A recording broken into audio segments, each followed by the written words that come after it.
बहुत समय पहले की बात है। एक सुंदर राज्य में राजा विक्रम और रानी आर्या राज करते थे। राजा अपनी वीरता और न्यायप्रियता के लिए प्रसिद्ध थे, जबकि रानी अपनी बुद्धिमत्ता और दयालुता के लिए जानी जाती थी। उनके राज्य में लोग खुशहाल जीवन जीते थे, क्योंकि वे अपने प्रजाजनों की समस्याओं को समझते और उनका समाधान करते थे। एक दिन उनके राज्य में एक रहस्यमयी साधु आया। उसने राजा और रानी के दरबार में आकर कहा, हे महाराज और महारानी, मैं आपको एक जादुई चुनौती देना चाहता हूँ।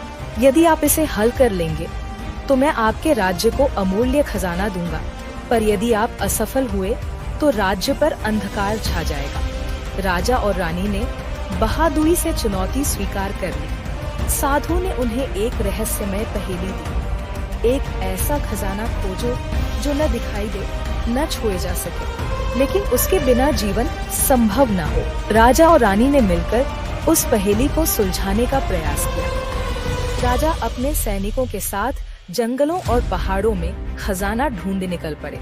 वहीं रानी ने अपने ज्ञान और बुद्धिमानी से इस पहेली का अर्थ समझने की कोशिश की। दिन बीतते गए, लेकिन राजा को ऐसा खजाना नहीं मिला जो साधु की शर्तों पर खरा उतरे। वहीं रानी ने ध्यान करते हुए पहेली का उत्तर खोज निकाला। जब राजा वापस दरबार में लौटे तो रानी ने मुस्कुराते हुए कहा, महाराज, उस खजाने का नाम हवा है।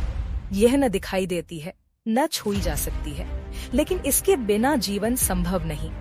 साधु यह सुनकर बहुत प्रसन्न हुआ और कहा, हे रानी, तुमने सही उत्तर दिया।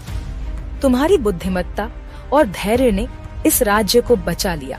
उसके बाद साधु ने अपने वचन के अनुसार राज्य को अमूल्य खजाना दिया।